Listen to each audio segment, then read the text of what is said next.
Na Bitpreço você encontra várias exchanges em um único lugar e o melhor preço para comprar ou vender Bitcoin e Ethereum. Bitpreco.com. No vídeo anterior, nós aprendemos um pouco sobre a história do dinheiro e percebemos que o nosso dinheiro na sua forma digital ou na sua forma física passa por um problema de confiança. Mas e aí? Como que a gente resolve esse problema?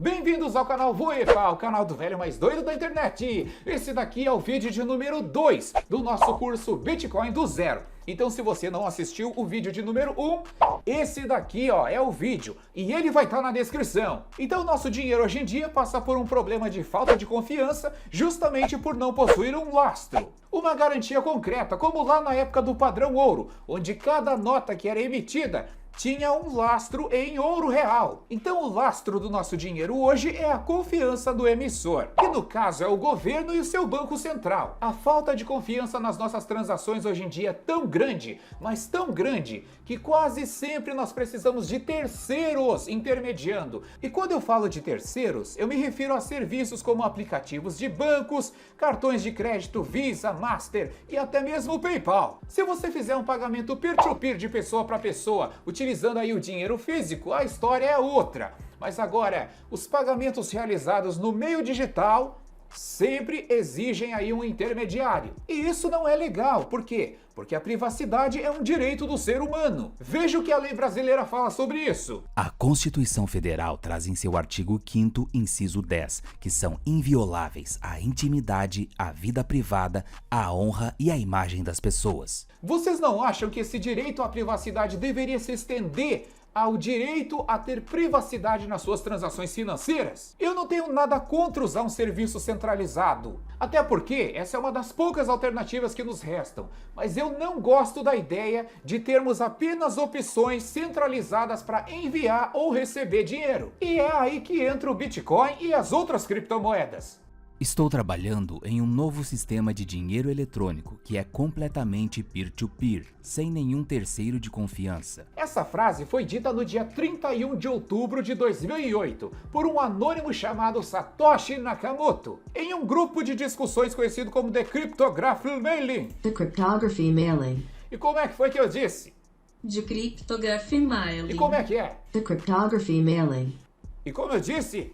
Ai, cale-se, cale-se! Até então, o nosso dinheiro eletrônico não era ponto a ponto. Isto é, não dava para fazer um pagamento de pessoa para pessoa. E como eu falei anteriormente, sempre dependia de um intermediário. Então podemos dizer que o propósito inicial do Bitcoin era ser um sistema de dinheiro eletrônico descentralizado. Ou seja, um dinheiro sem a dependência de confiança em governos e bancos. Em um documento conhecido como White Paper, publicado em 31 de outubro de 2008, Satoshi Nakamoto explica o funcionamento desse sistema e também apresenta uma moeda digital criptografada chamada Bitcoin. Bitcoin é uma criptomoeda limitada e ao todo nós temos 21 milhões de unidades. Não é possível criar mais Bitcoins, nem muito menos falsificar os Bitcoins, porque por trás dele existe uma rede muito confiável que nós chamamos de blockchain. Calma o coração, porque nós vamos ver sobre isso no próximo vídeo, nós vamos entender melhor a blockchain. Você se lembra que na aula anterior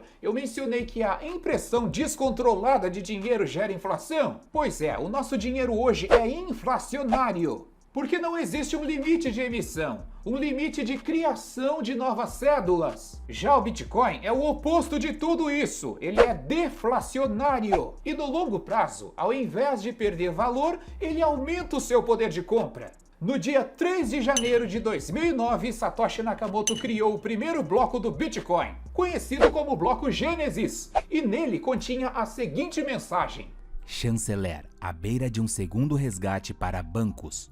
No início, a recompensa que vinha em bitcoins em cada bloco minerado era de 50 unidades. E essas primeiras 50 unidades ficaram nessa carteira aqui, ó. E até hoje nunca foi mexida e frequentemente recebe doações. Cara, bem que vocês poderiam doar para essa carteira aqui, ó, e apoiar esse projeto do Bitcoin do zero. Eu não tô entendendo esse negócio de mineração, de bloco minerado, que raio é esse negócio? Calma, coração. Na próxima aula, nós vamos aprender sobre o que é mineração, o que é bloco minerado, vamos ver todas essas coisas aí. Vimos que o Bitcoin é limitado a 21 milhões de unidades. E isso significa que apenas 21 milhões de pessoas ou 21 milhões de carteiras podem ter Bitcoin?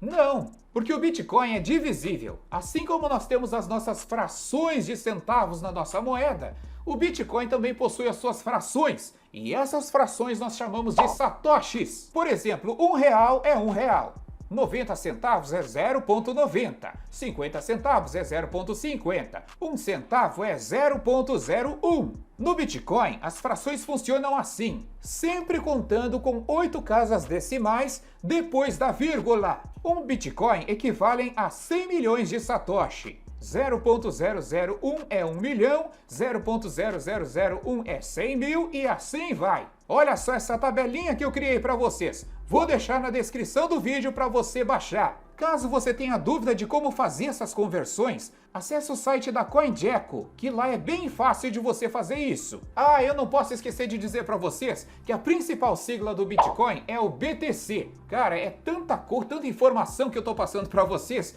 e é muito difícil isso para mim, ainda mais com o Alzheimer batendo aqui. O código do Bitcoin é open source, ou seja, esse código é aberto para quem quiser conferir.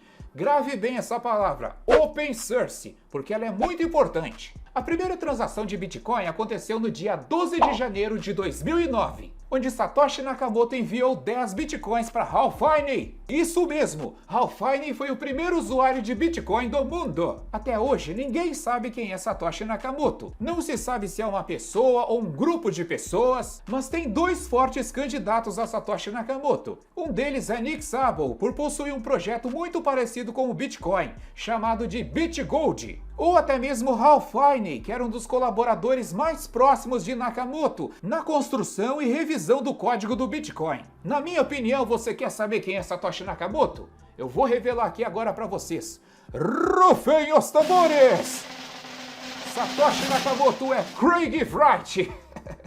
Mentira! Esse cara se autoproclamou Satoshi Nakamoto, só que até hoje ele não conseguiu provar. E de quebra ele criou um Bitcoin falso, chamado Bitcoin SV. A primeira compra de Bitcoin ocorreu no dia 22 de maio de 2010, onde 10 mil Bitcoins foram usados para pagar 2 pizzas. Isso daqui hoje em dia dá quanto? Vamos dar uma olhadinha aqui, ó. Vamos colocar aqui, ó. A cotação do Bitcoin hoje está em 198 mil reais. 10 mil Bitcoins dá 1 bilhão e 900. Definitivamente foram as pizzas mais caras do planeta. Falando nisso, todo ano, no dia 22 de maio, nós comemoramos o Pizza Day, em homenagem a esses caras aqui, ó, esses pioneiros que se dedicaram a utilizar 10 mil Bitcoins. Meu Deus do céu! Cara, quase 2 bilhões de reais em dólar, eu nem sei quanto é que dá isso em dólar, mas é uma homenagem a esses pioneiros que iniciaram essa ideia de utilizar o Bitcoin como um meio de pagamento. Cara, deixa eu contar para vocês uma experiência. No ano de 2016, eu comprei uma moto e vocês não imaginam quantos Bitcoins que eu usei naquela moto. A moto era essa aqui, ó. Uma MT-03 da Yamaha, na época estava 23 mil reais. Eu utilizei 3 Bitcoins. Olha só, quanto é que dá isso? Hoje em dia dá 600 mil reais numa moto. Para mim, essa foi a moto mais cara da minha vida. Agora você pode estar se perguntando, como que eu posso ter Bitcoin? Como que eu posso comprar e guardar esse negócio comigo? E como que uma coisa digital, uma coisa invisível tem tanto valor assim? Vocês se lembram que no vídeo anterior eu mencionei uma frase diversas vezes? As coisas só possuem valor porque as pessoas dão valor. E com o Bitcoin não seria diferente. Eu tô muito ansioso para explicar tudo isso para vocês, mas esse vídeo aqui já tá ficando longo e é um assunto para o próximo vídeo. Eu vou explicar aí sobre lei da oferta e da procura, por que o Bitcoin é invisível e é tão valorizado assim, e nos próximos vídeos nós vamos ter o passo a passo de como você compra, como você vende com segurança, onde armazena, nós vamos fazer tudo certinho, porque eu prometi te pegar pela mão e te colocar dentro desse mercado. Então tá, meus amigos, muito obrigado de coração por assistir esse vídeo todo até aqui. Nos vemos no próximo vídeo.